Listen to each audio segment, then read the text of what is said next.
So people, we were going to title this show, "Compost: The Real Reason Why We Make Compost." So Mm-hmm. what I'm doing is I'm going to talk around the little story that I write up there. Basically, it says compost is a natural process that involves the decomposition of various organic matter, such as food, scrap, yard waste, and animal manure, and other biodegradable materials. It's a great way to recycle these materials and turn them into nutrient-rich it's supposed to be microbial Mm-hmm.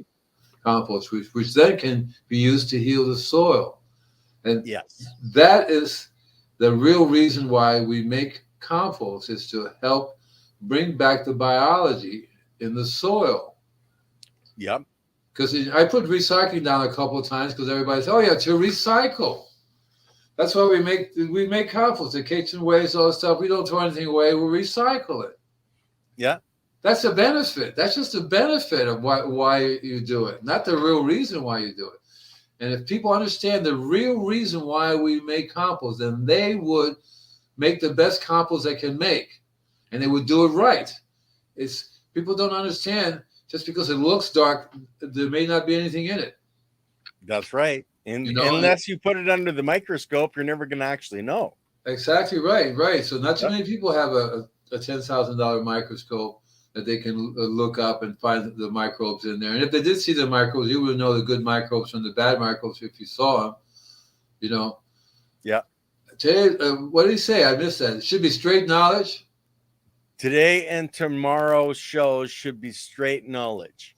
I think I know what that means. I'm not really sure. We've got Matt Powers on tomorrow night. So he's another gentleman that has a brain full of knowledge. They're saying that you, Andy, have a brain full of knowledge, and Matt doesn't. Well, We're going that to is have so great nice. shows this week.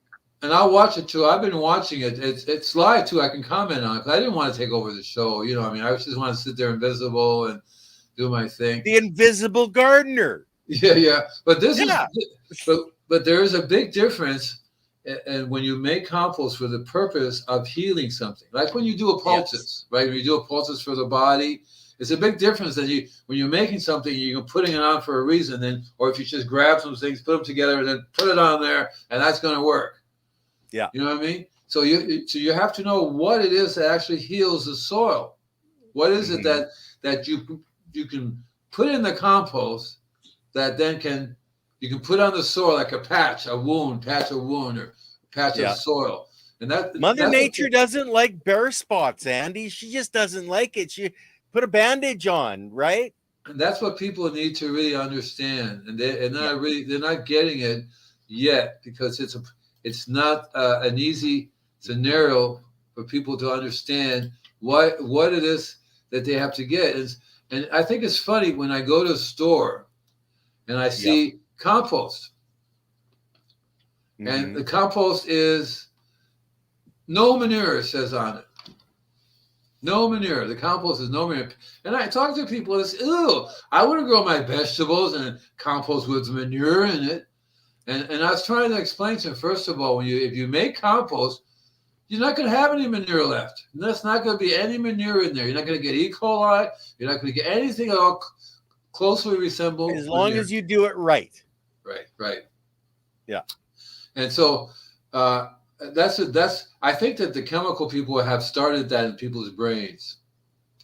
Of course they have. It's all about who's programming who, and we're trying to break that programming on this channel, Andy, so that people do understand that there's a better way.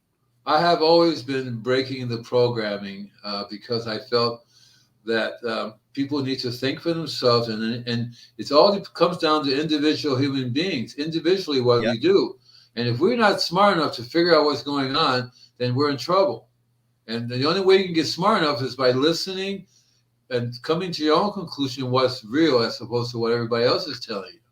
Yeah, researching. That's why I tell people listen to many voices and find the ones that resonate with who you are, and follow that methodology, and just keep learning, keep listening to more voices. That's correct.